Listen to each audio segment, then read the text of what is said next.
पण मराठा आरक्षणासाठी जनजागृती करण्यासाठी मी तुमच्या समोर आलोय।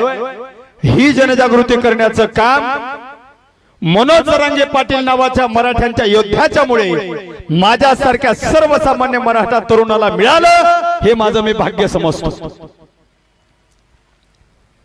गेल्या वर्षांपासून मराठा आरक्षणाचा लढा हा प्रलंबित आहे। वर्षांपासून मराठा समाजाची तरुणी बांधपोर, मराठा समाजाचे अनेक क्रांती योद्धे, मराठा समाजाला आरक्षण मिळावं, आरक्षणाच्या माध्यमातून न्याय मिळावा, यासाठी आपल्या आयुष्यातले अनेक वर्ष खर्ची घालतायत। आणि गेल्या अनेक वर्षानंतर मराठा समाजाला चांगलं नेतृत्व मिळालं मनोज जरांगे पाटलाच्या रूपानं। आणि त्याच मनोज जरांगे पाटलांना समर्थन देण्यासाठी, पाठिंबा देण्यासाठी पाथरी तालुक्यातील सकल मराठा समाज बांधवाच्या वतीनं आयोजित करण्यात आलेलं हे साखळी उपोषण, आणि या साखळी उपोषणामध्ये ज्यांच्या माध्यमातून तुम्हा सगळ्यांच्या समोर मला ही सेवा करण्याची संधी मिळते, सकल मराठा समाज बांधव किन्होळा या गावकऱ्यांच्या वतीने मी तुमच्या सगळ्यांच्या समोर उभा आहे। बांधवांनो, मराठा समाजाला न्याय मिळावा, महाराष्ट्रातील कोट्यावधी मराठ्यांची वर्षांपासूनची इच्छा आहे, समाजाला न्याय मिळावा, यासाठी आतापर्यंत अनेकांनी या महाराष्ट्रामध्ये संघर्ष करण्याचं काम केलेलं। अण्णासाहेब पाटील नावाच्या मराठा समाजाच्या आमदारांनी ठरवलं, माझ्या मराठा समाजाला न्याय मिळाला पाहिजे, माझ्या मराठा समाजाला आरक्षण मिळालं पाहिजे। आणि अण्णासाहेब पाटलांनी उभ्या हयातीमध्ये मराठ्यांच्या पोरांचं संघटन करण्याचं काम केलं। मराठा महासंघाच्या माध्यमातून मोठी संघटना तयार केली आणि मराठ्यांच्या पोरांना एकजूट करण्याचं काम केलं। उद्देश एकच, मराठ्यांनी संघटित व्हावं, मराठ्यांना न्याय मिळावा, मराठ्यांना आरक्षण भेटावं। हयातभर झटले अण्णासाहेब पाटील, पण या मराठ्यांना न्याय मिळाला नाही। आणि त्याच वेळी अण्णासाहेब पाटलांनी ठरवलं, जर माझ्या कुणबी मराठ्यांना, जर माझ्या क्षत्रिय मराठ्यांना न्याय मिळत नसेल तर माझ्यासारख्या मराठ्याच्या नेत्यानं स्वतःला आमदार म्हणून घेणं हे माझ्या नियतीला शोभत नाही। मी मला आमदार म्हणून घ्यायचं, मी मला मराठ्यांचा नेता म्हणून घ्यायचं। आणि मराठ्यांच्या लेकरांना जर आरक्षण मिळत नसेल तर माझा स्वाभिमान कशासाठी मी गहाण ठेवायचं। आणि अण्णासाहेब पाटलांनी शपथ घेतली, जोपर्यंत माझ्या समाजाला न्याय मिळत नाही तोपर्यंत मी शेवटपर्यंत समाजासाठी लढेल। आणि मराठा तरुणांना एकत्रित केलं आणि एके दिवशी तर शपथ घेतली, जोपर्यंत माझ्या मराठा तरुणांना न्याय मिळत नाही तोपर्यंत मी फक्त आणि फक्त समाजासाठी लढणार। पण एक वेळ अशी आली, समाजासाठी मरण्याचं ठरवलं अण्णासाहेब पाटलांनी। उद्या सकाळच्या सूर्योदयापर्यंत जर माझ्या मराठ्यांना आरक्षण मिळालं नाही तर हा अण्णासाहेब पाटील उद्या सकाळचा सूर्योदय पाहणार नाही, आरक्षण मिळालं नाही। अण्णासाहेब पाटलांनी स्वतःच्या डोक्यात गोळी झाडून आत्महत्या केली। हे मराठा आरक्षणासाठीचं पहिलं बलिदान होतं बांधवांनो, हे पहिलं बलिदान आपल्याला अजिबात विसरून चालणार नाही। अण्णासाहेब पाटलांनी आत्महत्या केली, सुशिक्षित बेरोजगार होते आणि त्यामुळे नोकरी मिळाली नाही म्हणून आत्महत्या अण्णासाहेब पाटलांची नव्हती। शेती पिकली नाही, कर्जबाजारी झाले म्हणून आत्महत्या अण्णासाहेब पाटलाची नव्हती। तर माझ्या गरीब मराठ्यांच्या पोरांना न्याय मिळत नसेल तर माझ्या सारख्या मराठ्याच्या आमदारानं कशाला हा स्वाभिमान फुकटचा मिरवायचा आणि हाच स्वाभिमान गहाण ठेवायचा नाही। आणि अण्णासाहेब पाटलांनी आरक्षणासाठी बलिदान दिलं, गोर गरीब मराठ्यांच्या न्यायासाठी। अण्णासाहेब पाटील हे आरक्षणासाठी बलिदान देणारे मराठ्यांचे पहिले क्रांतियोद्धे ठरले। अरे मराठ्याच्या हाताच्या एका तरी आमदारानं अण्णासाहेब पाटलाचा आदर्श घेणं गरजेचं आहे। अण्णासाहेब पाटलांनी मराठ्यासाठी आत्महत्या केली, बलिदान दिलं। तुम्ही बलिदान नका देऊ पट्ट्या हो, कमीत कमी विधान भवनात आरक्षणाची बाजू तरी भक्कमपणे मांडा। आणि जर तुम्ही मांडत नसाल तर आम्हाला शंका आहे, तुमचं रक्त मराठ्याचं आहे की नाही आम्हाला शंका आहे, शंका। पिढ्यान पिढ्या मराठ्यांच्या लोकांनी तुम्हाला मोठं करण्याचं काम केलं आणि तुम्ही मराठ्यांच्या बाबतीत तोंडातून एक शब्द करायला तयार नाही। 50 वर्ष शरद पवारांनी राजकारण केलं, आरक्षणाच्या बाबतीत एक शब्द उच्चारला नाही। आरक्षण देऊन मराठ्यांना न्याय शरद पवारांना 50 वर्षात येता आला नाही। नुसतं मराठ्यांच्या मताचा वापर करून घेतला आणि स्वतःची राजकीय पोळी भाजवली। अनेक पक्षांनी मराठ्यांचं मातेर करण्याचं काम केलं।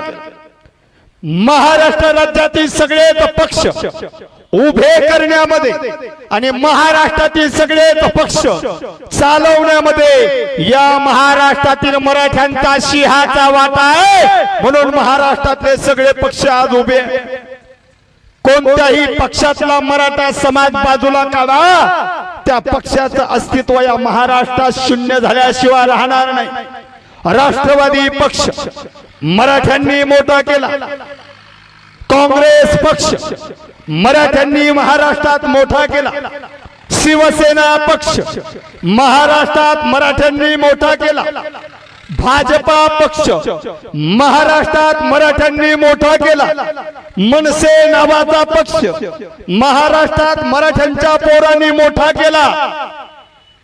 उरले सुरले ते आता गुलाबी झेंड्यावाला आलंय, केसीआर बीआरएस, राहिलेली पोरं त्याच्यातही चालले। म्हणजे महाराष्ट्रात राज्य करणाऱ्या, महाराष्ट्रात विरोधी पक्षात राहणाऱ्या सगळ्यात पक्षाला मोठं करण्याचं काम मराठ्यांनी केलं। हे नुसते पक्ष सांगितले मी, गटन तटत कितीकच आहेत।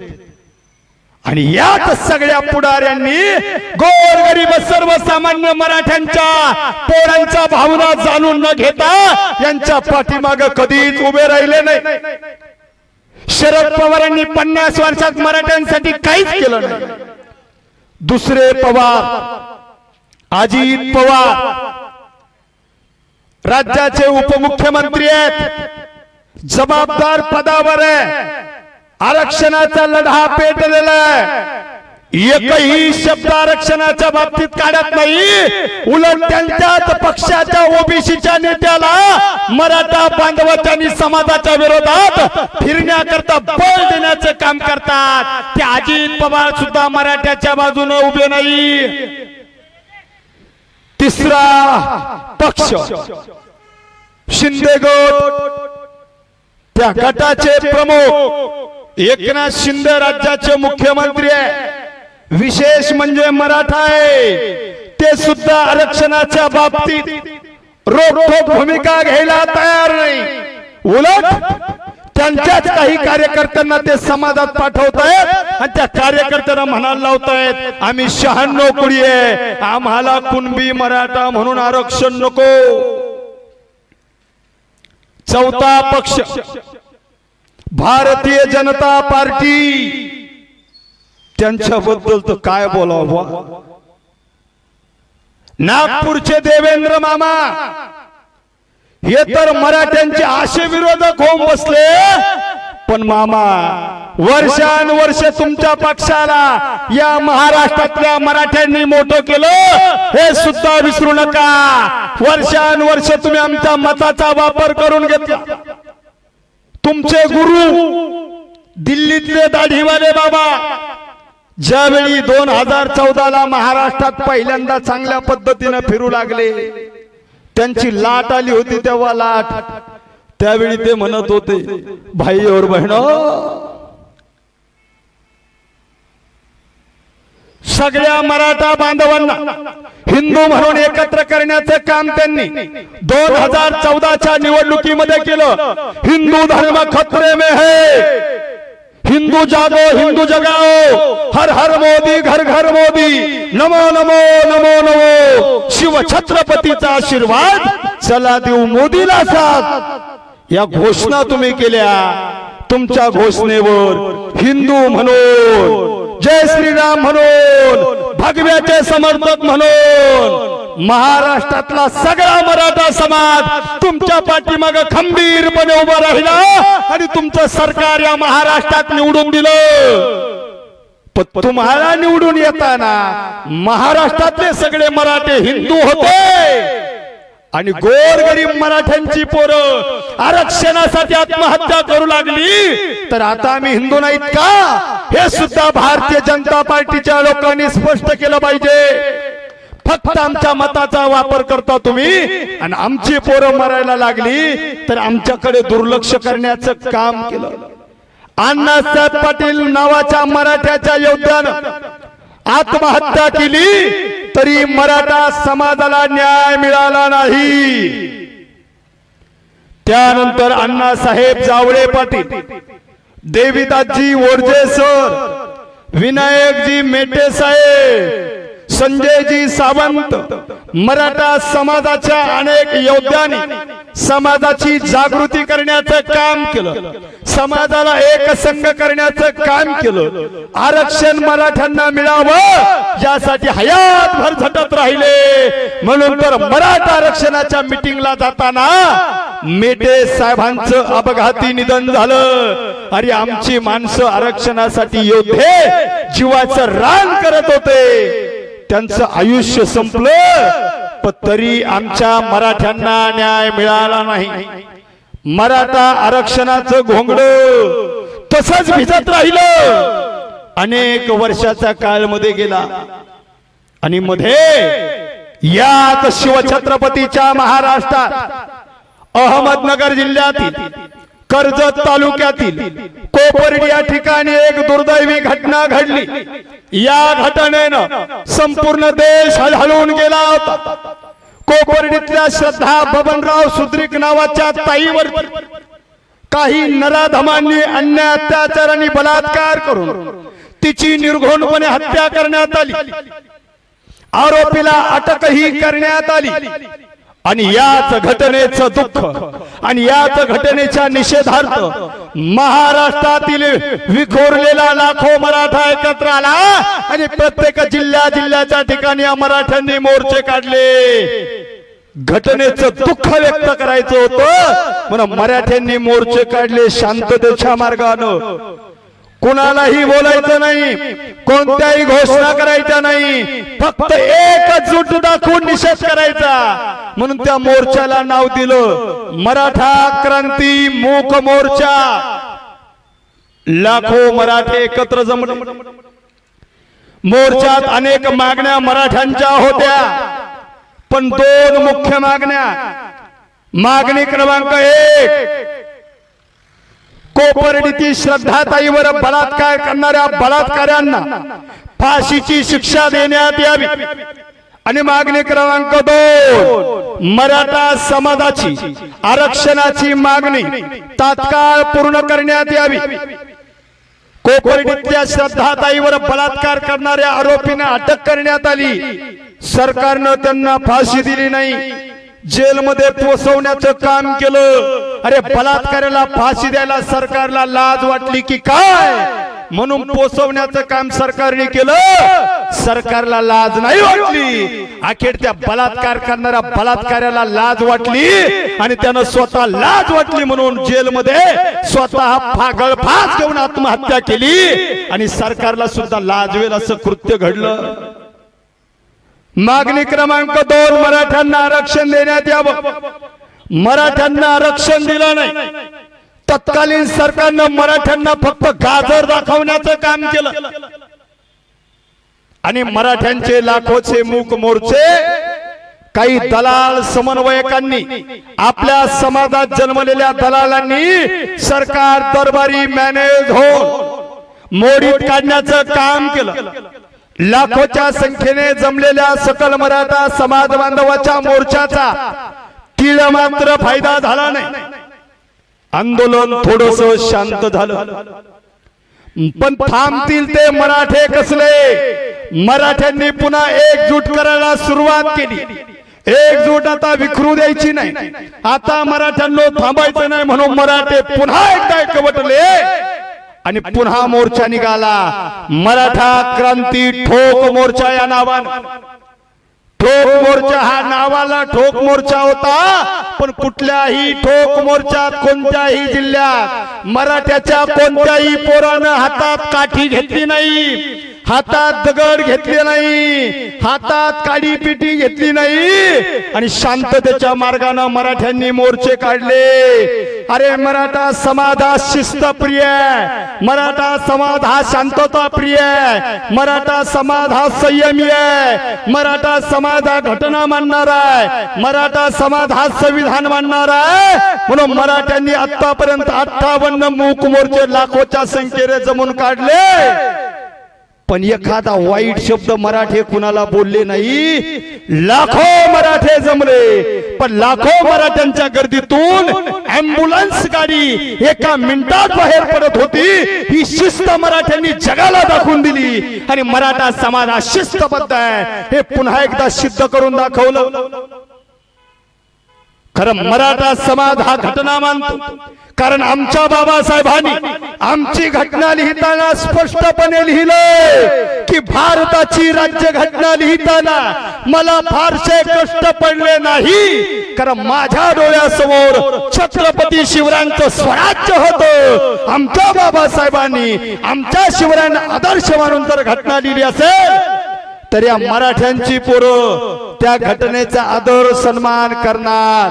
आम्हाला कुणी घटना शिकू नका, बाबासाहेबाला आम्ही आमचा बाप मानतो आणि छत्रपतींना आम्ही आमच्या बापाचा बाप म्हणजे आजोबा मानतो, हे सुद्धा विसरू नका। कारण आमच्या बाबासाहेबांनी कोणत्याही पत्राची सुरुवात करताना मजकूर लिहायचे जय शिवराय, आणि त्याच बाबासाहेबांचा विचारांचा वारसा घेऊन महाराष्ट्रातील तमाम त्यात शिवरायांच्या छत्रपती शिवरायांच्या विचाराचा वारसा घेऊन महाराष्ट्रातील तमाम जनता 18 पगड जातीचे लोक मराठा आरक्षणाच्या लढाईत मराठ्यांच्या पाठीमागे खंबीरपणे उभा आहे। हा शिवछत्रपतीचा ज्वलंत विचार आजही या महाराष्ट्रामध्ये जिवंत आहे, हे सुद्धा विसरता कामा नये। अण्णासाहेब पाटलाच्या बलिदानानंतर मूक मोर्चे ठोक मोर्चे झाले तरी आरक्षण मिळालं नाही। आता मात्र मराठ्यांची पोरं दुःखी झाली।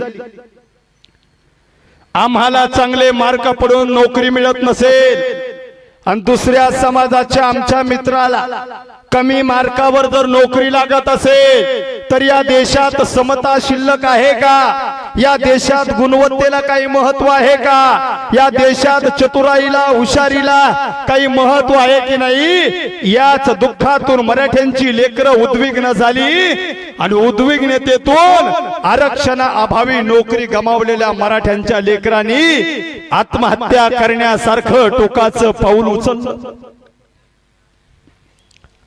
42-43 आत्महत्या मराठा क्रांती मोर्चा नंतर झाल्या। आमचा काकासाहेब शिंदे नावाचा मराठ्यांचा पोरगा कायगाव टोका या ठिकाणी नदी पात्रात जलसमाधी घेऊन उडी घेतो आणि मराठा आरक्षणासाठी बलिदान देतो।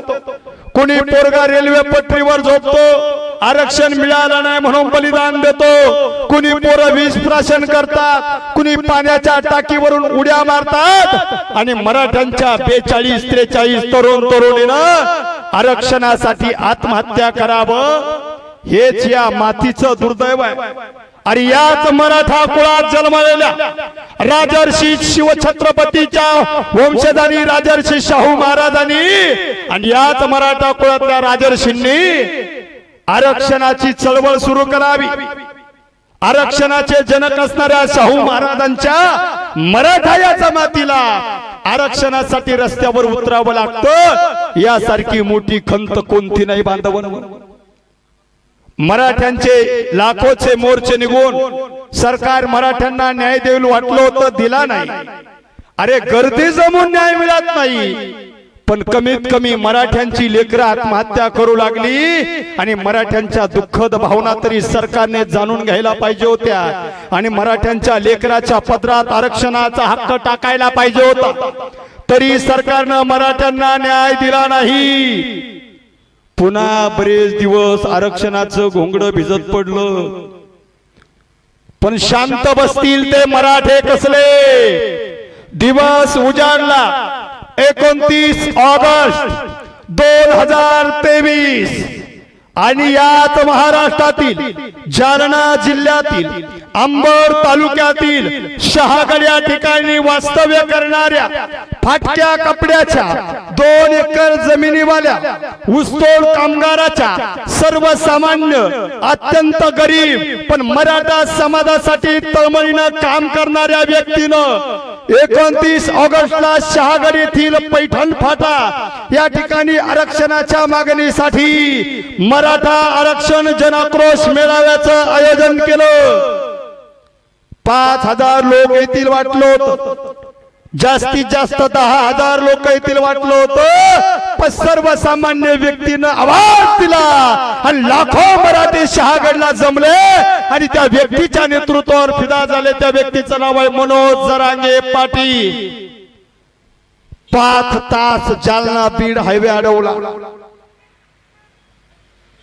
रस्ता अडवणं मराठ्यांना शोभत नाही, मी जाणीवपूर्वक बोलतोय, पण या मराठ्यांना आरक्षणापासून अडवण्याचं काम 50 वर्ष सगळ्या पुढाऱ्यांनी केलं। अरे तुम्ही 50 वर्ष मराठ्यांना अडवालात, मग तुमचा रस्ता 5 तास अडवलं तर बिघडलं कुठं? म्हणून मराठ्यांनी 5 तास रस्ता रोको केला। जरांगे पाटलांनी तिथं भाषण केलं आणि एक वाक्य मनाला भोवणार होतं। पाटील म्हटले, आज सरकारनं आरक्षणाच्या बाबतीत दुपारच्या 1 वाजेपर्यंत निर्णय देणं अपेक्षित आहे। आज दुपारच्या 1 वाजता एक तर मराठा आरक्षणाची विजय यात्रा निघेल, नाही तर या मनोज जरांगेची अंत्ययात्रा। टाळ्यांचा कडकडाट झाला, घोषणाबाजी झाली, जन आक्रोश मेळावा संपला।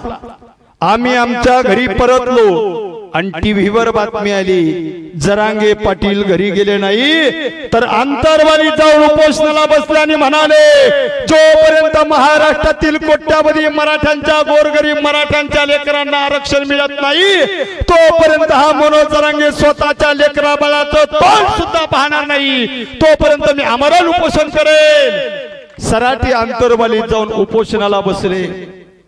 ज्या मनोज जरांगे पाटलाच्या शब्दावर एका दिवसात लाख मराठे गोळा होत असतील, तेच मनोज जरांगे पाटील जर उपोषणाला बसले तर महाराष्ट्रातील कोट्यावधी मराठ्यांना एकत्र केल्याशिवाय राहणार नाही। याच भीतीनं सरकारच्या पायाखालची माती सरकली। उपोषणाच्या दुसऱ्या दिवशी 30 ऑगस्ट रोजी रात्रीच्या 2 वाजता पोलिसांचा फौजफाटा सराटी अंतरवालीत आला। मध्यरात्री 2 वाजता पोलिसांनी जरांगे पाटलाला उठवण्यासाठी विनंती केली। पाटील म्हटले, आता उठणार नाही, जोपर्यंत आरक्षणाचा जी.आर घेत नाही तोपर्यंत उठणार नाही, मेलो तरी चालेल। ते माघारी गेले व पोलीस। उपोषणाच्या 3ऱ्या दिवशी संध्याकाळी 4-5 वाजेची वेळ असेल, पोलिसांचा फौजफाटा सराटी अंतरवाली देणार। बातमी सराटी अंतरवालीत पोहोचली आणि जरांगे पाटील स्टेजवर होते। सगळ्यांना कळालं पोलिसांच्या मोठमोठ्या व्हॅन येत आहेत, डोक्यात हेल्मेट घातलेले, हातात काठ्या घेतलेल्या, कोणत्याही पद्धतीने जरांगे पाटलाला ते उठवणार। आणि सावध झाले मराठे अंतरवालीतले। स्टेजवर जरांगे पाटील झोपले होते, आजूबाजूला महिला मंडळ बसलं होतं, पाठीमाग बॅनर होता, महिला मंडळीने बॅनर मध्यभागी फाडला।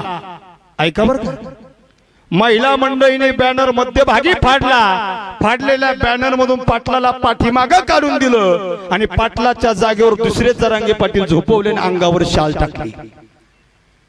पोलिसांचा फौजफाटा आला, जरांगे पाटलाला उचलण्याचा प्रयत्न केला, उचललं, पण कोणत्या दुसरे जरांगे पाटील झोपवले होते। पण मराठ्यांच्या पोरांनी त्याही घटनेचा प्रतिकार करण्याचा प्रयत्न केला, पण मराठ्यांच्या पोरावर काठी चालवण्याचं काम पोलिसांनी केलं. मराठ्यांच्या पोराची डोके पोलिसांनी फोडली. एवढ्यावर थांबले नाही, स्टेजवर बसलेल्या महिला मंडळीच्या डोक्यात काठ्या मारण्याचं काम पोलिसांनी केलं. एवढ्यावरही थांबले नाही. इथं उपोषण आहे, शेजारी मंदिर आहे, मंदिरात महिला मंडळ लेडीज त्या ठिकाणी हरिपाठ घेत होत्या. एका हातानं महिलांच्या गळ्यातला टाळ काढावा आणि दुसऱ्या हातानं महिला मंडळीच्या डोक्यात काठीने मारावं आणि डोके फोडण्याचं महापाप पोलिसांनी केलं. या घटनेचा प्रतिकार मराठ्यांची पोरं करू लागली. पोलीस तेवढ्यावर थांबले नाही. आमच्या मराठ्याच्या तरण्या बाण पोरावर गोळीबार करण्याचं काम पोलिसांनी केलंय. पोरांनी गोळ्या झेलल्या आमच्या. 4 गोळ्या, 10 गोळ्या, 15 गोळ्या, एका पठ्ठ्याला तर 24 गोळ्या लागल्या. 24. त्याला संभाजीनगरच्या गॅलेक्सी हॉस्पिटल मध्ये ऍडमिट करण्यात आलं. तो पोरगा डॉक्टरला काय म्हणत होता माहिती का? डॉक्टर साहेब, किती गोळ्या राहिल्यात माझ्या शरीरामध्ये? काय काढायचं ते काढा, नाही तर बाकीच्या राहू द्या. पण 14 तारखेच्या विराट सभेला मला अंतरवालीला जाऊ द्या. मराठ्यांची पोरं गोळ्या झेलून सुद्धा जरांगे पाटलाच्या पाठीमागे खंबीरपणे उभे राहू लागली. सरकार माईबाप, अरे छातीत गोळ्या झेलून सुद्धा मराठे जरांगे पाटलाच्या पाठीमागे उभे राहतात. आमचे पोरं आता क्रांतिकारी झालेत. आता मराठ्याच्या संयमाचा अंत पाहू नका. ती घटना दुर्दैवी घडली. लांब गेले तिकडून. ते पोलिसांनी विचार केला, बा जरांगे पाटील एवढे शांत कस काय झोपले? अंगावरची शाल काढली, दुसऱ्याच पठ्ठ्या निघाला. पोलिसांना वाटलं जरांगे पाटलाने आपल्याला थड. पोलिसांनो, तुम्ही पोलीस असाल. 350 वर्षापूर्वी शिवछत्रपतींनी राबवलेला शिवकाळातला गनिमी कावा या महाराष्ट्रातल्या मराठ्यांच्या महिला मंडळींनी दाखवून दिला. छत्रपतीचा गनिमी कावा चांगल्या चांगल्यांना कळला नाही, तुम्हाला काय कळणार? आणि जरांगे पाटलाचं उपोषण उठवण्यापासून थांबवलं. पण सरकारचा उलटा खेळ झाला. करायला गेले एक आणि झालं दुसरंच. करायला गेले गणपतीन झाला मारुती. उपोषण मोडीत न निघता 1000 पटीनं पेटून उठलं. आणि यात लाठी हल्ल्यामुळे सराटी, अंतरवाली सारख्या खेडेगावात चाललेलं उपोषण क्षणार्धात महाराष्ट्राच्या कानाकोपऱ्यात मनोज जरांगे पाटील आणि सराटी अंतरवाली हे नाव पोहोचलं. आणि याच लाठी हल्ल्यामुळे महाराष्ट्रातील लाखो मराठे सराटी अंतरवालीच्या दिशेने येत होते आणि जरांगे पाटलांना आपला भक्कम पाठिंबा देत होते. मी ज्या दिवशी पाटलांना भेटायला गेलो, सराठी अंतरवालीत निघालो असताना 3 किलोमीटरवर मला माझी गाडी लावावी लागली. गाडीतून खाली उतरलो. 3 किलोमीटर लोकांच्या गर्दीतून निघालो होतो. ती गर्दी पाहिली, गाड्यांची ट्रॅफिक पाहिली आणि विचार केला, आपण जायला तर अंतरवालीला निघालो होतो, पण गर्दी पाहून वाटलं आपण पंढरपुरात आलो की काय. अरे सराटी अंतरवाली मराठ्यांचं पंढरपूर बनली होती आणि मनोज जरांगे पाटील मराठ्यांचे पांडुरंग बनले होते. आणि त्याच वेळी महाराष्ट्रातील मराठ्यांचा वाढता पाठिंबा सरकारनं पाहिला. सरकारला वाटलं आता यांच्या नादाला न गेलेलं बरोबर. आमरण उपोषण आहे, 8 दिवसात सोडून देतील. 8 दिवस झाले उपोषण सोडायला पठ्ठ्या तयार नाही. 10 दिवस झाले उपोषण सोडलं नाही. 12 दिवस झाले उपोषण सोडलं नाही. 14व्या 15व्या दिवशी तर सलाईन बंद केल्या, पाणी पिणं बंद केलं आणि 15व्या दिवशी सरकारच्या पायाखालची माती सरकली आणि सरकारनं विचार केला, नुसता लाठी हल्ला झाला तर महाराष्ट्रातले लाखो मराठे इथं जमले. या माणसानं सलाईन बंद केली, या माणसानं पाणी पिणं बंद केलं. अरे या मराठ्यांच्या योद्ध्याच्या जीवाचं काही बरं वाईट झालं ना तर हे मराठी आपल्याला घराच्या बाहेर सुद्धा पडू देणार नाही. सरकारनं याच भीतीपायी उपोषणाच्या 15व्या दिवशी राज्याच्या मुख्यमंत्र्याचा फोन जरांगे पाटलांना आला. पाटील, तब्येतीची काळजी घ्या, उपोषण सोडा, समाजाला आपली गरज आहे. आम्ही तुमच्या आरक्षणाच्या बाबतीत कटिबद्ध आहोत. आम्ही तुम्हाला 100% आरक्षण देणार आहोत. पाटलांनी सांगितलं आता नाही, तुमचं खूप वेळ ऐकलं, आरक्षणाचा GR घेऊन यायचं तेव्हा मी उपोषण सोडील, नाही तर पाणी सुद्धा पित नसतो। राज्याच्या मुख्यमंत्र्यांना सांगितलं उद्या येतो उपोषण सोडण्याकरता, तुमच्या मागण्या पूर्ण करण्याचं ठोस आश्वासन तुम्हाला देतो। आणि उपोषणाच्या 16व्या दिवशी राज्याचे मुख्यमंत्री सराटी अंतरवालीमध्ये येणार ठरलं। वेळ ठरली सायंकाळी 5:30 वाजेची। 5 वाजले आणि अचानक टीव्हीला बातमी आली, मुख्यमंत्री एकनाथ शिंदे यांचा दौरा अचानक रद्द। कसं काय? कोट्यावधी मराठ्यांच्या नेतृत्वाला आणि कोट्यावधी मराठ्यांना दिलेला शब्द मोडून त्यांचा दौरा अचानक कसं काय रद्द होतो? त्याचं कारणही लगेच समोर आलं। ज्या दिवशी मुख्यमंत्र्यांनी दौरा रद्द केला त्या दिवशी महाराष्ट्रात एक व्हिडिओ सोशल मीडियावर प्रचंड प्रमाणात व्हायरल झाला। त्या व्हिडिओत 3 माणसं होते, ते आरक्षणासंदर्भात पत्रकार परिषद घ्यायला वर्षा बंगल्यावर निघाले होते। ते 3 माणसं कोण होते सांगू? ठाण्याचे काका होते, बारामतीचे दादा होते आणि नागपूरचे मामा होते। कळलं? ठाण्याचे दाढीवाले शिंदे काका होते, बारामतीचे दाढी करून आलेले अजित दादा होते आणि नागपूरचे देवेंद्र मामा होते। हे आरक्षणासंदर्भात पत्रकार परिषद घ्यायला निघाले होते आणि बिचारे सहज बोलत चालले होते। आणि सहज बोललं की शब्द पोटातले असतात आणि ठरवून बोललं की शब्द ओठातले असतात। खरं आहे ना? बिचारे सहज पोटातले शब्द बोलत होते आणि बोलता बोलता ठाण्याचे शिंदे काका म्हटले, आपलं काय, बोलून मोकळं व्हायचं आणि निघून जायचं। तेवढ्या दादा म्हटले यस। लगेच मामा म्हटले माईक चालू आहे। काका दादा मामाचा हा सहज साधलेला संवाद त्या व्हिडिओ मध्ये रेकॉर्ड झाला आणि पाहता पाहता महाराष्ट्रातल्या प्रत्येक मराठ्याच्या मोबाईल मध्ये गेला। या व्हिडिओनं एवढी ताकद तयार झाली, दहशत तयार झाली, व्हायरल झालेल्या 10-20 सेकंदाच्या व्हिडिओमुळे राज्याच्या मुख्यमंत्र्याला पाय लावून पळावं लागलं। ही मराठ्यांच्या एकीच्या वज्रमुठीची ताकद आहे बांधवांनो। पुन्हा म्हटले कायदा व सुव्यवस्थेचा प्रश्न निर्माण होऊ नये म्हणून मी आलो नाही। जरांगे पाटील म्हटले बिनधास्त या, पाठीत खंजीर खुपसणारे मराठे नसतात, या इथं काहीच अडचण नाही, काही प्रॉब्लेम होणार नाही। उपोषणाच्या 17व्या दिवशी मुख्यमंत्री आले, 30 दिवसाची वेळ द्या, घटनेच्या चौकटीत बसेल, सुप्रीम कोर्टात टिकेल, असं आरक्षण आम्ही तुम्हाला देऊ।